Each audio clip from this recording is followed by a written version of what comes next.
जैसे कि मैंने आपको लास्ट वीडियो में स्टडी करवाया था कि सबसेट क्या होता है। ठीक है, मैंने क्या समझाया था कि हम ए सेट को तभी सबसेट बोलेंगे बी सेट का जब जब बी के सभी एलिमेंट ए सेट में प्रेजेंट होंगे। मैथमेटिकली क्या लिखा था कि ए बी का सबसेट है, तो हम कह सकते हैं कि जो ए सेट में एलिमेंट है, जैसे कि ए है, ए को भी बिलोंग करेगा एंड ए जो है वो बी सेट को भी बिलोंग करेगा। जैसे कि हमने ये एक एग्जाम्पल लेकर इसे अच्छी तरह से समझा था। ठीक है, आगे क्या आ रहा, आगे मैं एक बात आपको बताना चाहती हूँ कि अगर मैं कहूँ कि जो सेट बी है वो भी सबसेट है सेट ए का, नेवर, कभी भी नहीं हो सकता। जो सेट बी है, जो जे सेट है बी, ठीक है, इसके सभी एलिमेंट, ठीक है, इसमें सभी एलिमेंट हैं जिन ए सेट में जिन एलिमेंट्स को हमने लिखा है वो हमने बी सेट में ही लिए थे। ठीक है, जैसे कि जो बी सेट है उसमें से कुछ एलिमेंट को उठाकर हमने ए सेट में लिखा था। आप जे मान लीजिए जो बी सेट है वो हमारा बड़ा वाला सेट है एंड ए सेट है वो हमारा छोटा सेट है। ठीक है, तो जो बड़ा सेट है वो सुपर सेट बन जाता है। ठीक है, मीन्स की जो ए सेट है वो बी सेट का सबसेट है, जो हमारा छोटा वाला सबसेट है वो बी का सबसेट होगा, क्योंकि ए के सभी एलिमेंट बी सेट में प्रेजेंट हैं। तो चलिए, मैंने क्या बताया, जो बी है वो ए सेट का सबसेट नहीं हो सकता। ठीक है, क्योंकि बी हमारा सुपर सेट है, ए हमारा सब सेट है। ठीक है, ए हमारा छोटा सेट है। जैसे कि मैं आपको बताऊं, अगर मैं लिखूं, एक बात को नोट कीजिए कि मान लीजिए हमारा ए सेट है 1 2 एंड 3। ठीक है, ये हमारा ए सेट है जिसमें ओनली 3 एलिमेंट है, means A set has only 3 elements. तो ये बात तो फाइनल है कि जो ए है, A is subset of set A. जो ए सेट है वो खुद का ही सबसेट है। ठीक है, मीन्स कि कोई भी सेट हो वो खुद का भी सबसेट होता है। ठीक है, नोट 1 कर लीजिए। अगर मैं आपको एक बात और बताऊं, नोट 2 क्या है कि जो फाई है, जो हमारा फाई है, मीन्स जो हमारा एम्प्टी सेट है वो हमेशा सबसेट होता है एवरी सेट का। ठीक है, phi is also subset of every set, means जो हमारा खाली सेट होगा वो, अगर हमारे पास दूसरा सेट है, वो उस सेट का सबसेट होगा ही होगा। ठीक है, बिकॉज उसमें फाई के अलावा और भी बहुत से एलिमेंट हैं जिसके हम सबसेट बना सकते हैं। तो ये है कि फाई जो है वो सबसेट होता है हर एक सबसेट का, वो कौन सा भी सेट हो। ठीक है, अब देखिए आगे क्या है, super set. A set A is said to be a superset of set B if every element of set A is also present in set B। ठीक है, मीन्स कि हम कह सकते हैं कि जो हमारा बी सेट है, ठीक है, उसके सभी एलिमेंट ए सेट में प्रेजेंट होंगे। मीन्स हमारा जो ए सेट होगा वो बड़ा वाला सेट होगा एंड जो बी सेट होगा वो छोटा वाला सेट होगा। ठीक है, तभी हम कंडीशन को फाइंड कर सकेंगे कि जो ए है वो सब, जैसे कि जो ए है वो सबसेट है बी का। ठीक है, जैसे कि एग्जांपल लेते हैं, मैं एग्जांपल में क्या लिख रही हूँ, ए को मैंने लिखा 1 2 3 एंड 4। मान लीजिए मैंने 4 एलिमेंट को लिखा एंड जो बी है वो है 1 2 3 4 5 6। ठीक है, ए है, तो मैंने क्या लिखा था, तो हम क्या लिख सकते हैं कि जो ए है वो सबसेट है बी का। ठीक है, जो हमारा बी है वो हमारा बड़ा वाला सेट है, जो ए है वो हमारा छोटा सेट है। मीन्स कि जो ए के एलिमेंट हैं वो बी में प्रेजेंट है, इसके अलावा और भी एलिमेंट इसमें प्रेजेंट हैं, इसलिए वो हमारा बड़ा सेट है। ठीक है, तो हम लिख सकते हैं कि जो ए है, ठीक है, तो हम लिखेंगे A is super set of B, B is super set of A. जो हमारा बड़ा सेट है वो सुपर सेट है ए सेट का। ठीक है, जैसे मैं एक एग्जांपल और ले लेती हूँ, जैसे कि एक और एग्जांपल देखिए, मैंने एग्जाम्पल में क्या लिखा, मैंने वैसे ही लिखा। जो ए सेट है वो है 1 3 5 7 9, ठीक है। और जो हमारा बी सेट है उसमें क्या है, x is an odd natural number less than 10, ठीक है। ए सेट तो हमारा यही है। जो बी सेट है, ठीक है, मीन्स कि उसमें और नंबर्स हैं, ठीक है, लेकिन 9 से लेस हैं।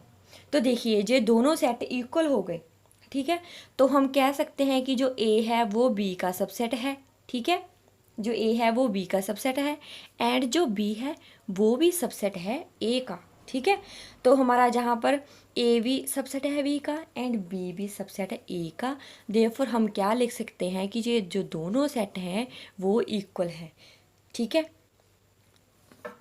मीन्स ये दोनों एक दूसरे के सबसेट भी हैं और इसके इक्वल भी हैं। मीन्स इन दोनों सेट में जो एलिमेंट हैं वो भी सेम है एंड ऑर्डर भी सेम है। आगे आ गया equivalent set. Number of elements in two sets are equal, they are called equivalent set, ठीक है। हमारे पास दो सेट होंगे जिसमें उसके नंबर ऑफ एलिमेंट्स, ठीक है, जितने भी नंबर ऑफ एलिमेंट्स होंगे वो इक्वल होंगे, उसे हम कहेंगे इक्वलेंट सेट, ठीक है। जैसे कि मैंने एक एग्जांपल ली, जैसे मैंने लिखा ए को लिखा 1 2 3, ठीक है, एंड वी को क्या लिखा 3 4 5 1, एंड सी को लिख लिया 3 9 2 8, एंड डी को क्या लिखा 2 3 एंड 4। देखिए मैंने क्या लिखा, A has 3 elements, B has 4 elements, C has this 4 elements and D has 3 elements, ठीक है। हमने ये चारों सेट को ले लिया, ठीक है। ये हमारे हो गए 4 सेट। अब देखिए अगर मैं इसमें नंबर ऑफ़ एलिमेंट्स निकालूं, number of elements in set A कितने एलिमेंट्स हैं 3, number of elements in set B 4, number of elements in set C 4, number of elements in set D 3, ठीक है। अब देखिए हमने नंबर ऑफ़ एलिमेंट्स निकाल लिए, ठीक है, इन चारों सेट के। और जो जे है 3 4 4 3, जे हमारे क्या हो गए नंबर ऑफ़ एलिमेंट्स, जिन्हें हम और क्या कहते हैं कार्डिनल नंबर्स, ठीक है। इसे हम कार्डिनल नंबर्स भी बोल सकते हैं एंड नंबर ऑफ एलिमेंट्स भी कह सकते हैं। तो मैं इजीली क्या लिख सकती हूँ, A is equivalent to D and V is equivalent to C. अब देखिए A is equivalent to D, B is equivalent to C, ठीक है। जो ए सेट है एंड डी सेट है इसके 3 एलिमेंट है, ठीक है, नंबर ऑफ एलिमेंट्स 3 है, तो ये दोनों सेट हो गए इक्वल, ठीक है।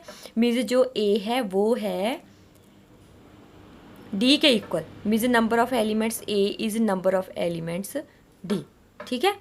इसे हम ऐसे लिख सकते हैं और बी को लिख सकते हैं number of elements in set B is equal to number of elements in set C. ये देखिए इसे हम बोलते हैं इक्विवेलेंट सेट। एक सेट हमारे पास क्या आता है यूनिवर्सल सेट, बहुत ही बड़ा सेट। जैसे कहीं a set that contain all sets in the given context is called universal set. Universal set हमारा बड़ा वाला सेट होगा जिसमें सारे सेट आ जाएंगे, ठीक है, जिसे हम कभी कभी ऐसे भी रिप्रेजेंट कर सकते हैं जैसे कि ये हमारा यूनिवर्सल सेट हो जाता है। इसमें मान लीजिए हमारा ए सेट भी है, बी सेट है एंड सी सेट है, ऐसे बहुत से सेट एक यूनिवर्सल सेट में आ जाते हैं। अब देखिए मैं एक एग्जांपल लेती हूँ। यूनिवर्सल सेट को हम रिप्रेजेंट कैसे करते हैं, यू से, ठीक है, कैपिटल यू। एग्जांपल 1 में क्या है देखिए, ए है 1 2 एंड जो बी है वो क्या है 1 2 3 4 5 6, ठीक है। ए सेट में इतने एलिमेंट हैं, बी सेट में इतने एलिमेंट हैं। अब जो हमारा यूनिवर्सल सेट होगा मीन्स उसमें सभी एलिमेंट्स प्रेजेंट होंगे, ठीक है। मीन्स हमारा नेचुरल नंबर्स का यूनिवर्सल सेट है 10 तक, ठीक है। यहाँ तक हमारा यूनिवर्सल सेट है, इसमें से ही ए सेट है और इसमें ही एक बी सेट है, ठीक है। इन दोनों को मान लीजिए कंबाइन करके एक यूनिवर्सल सेट बन गया है।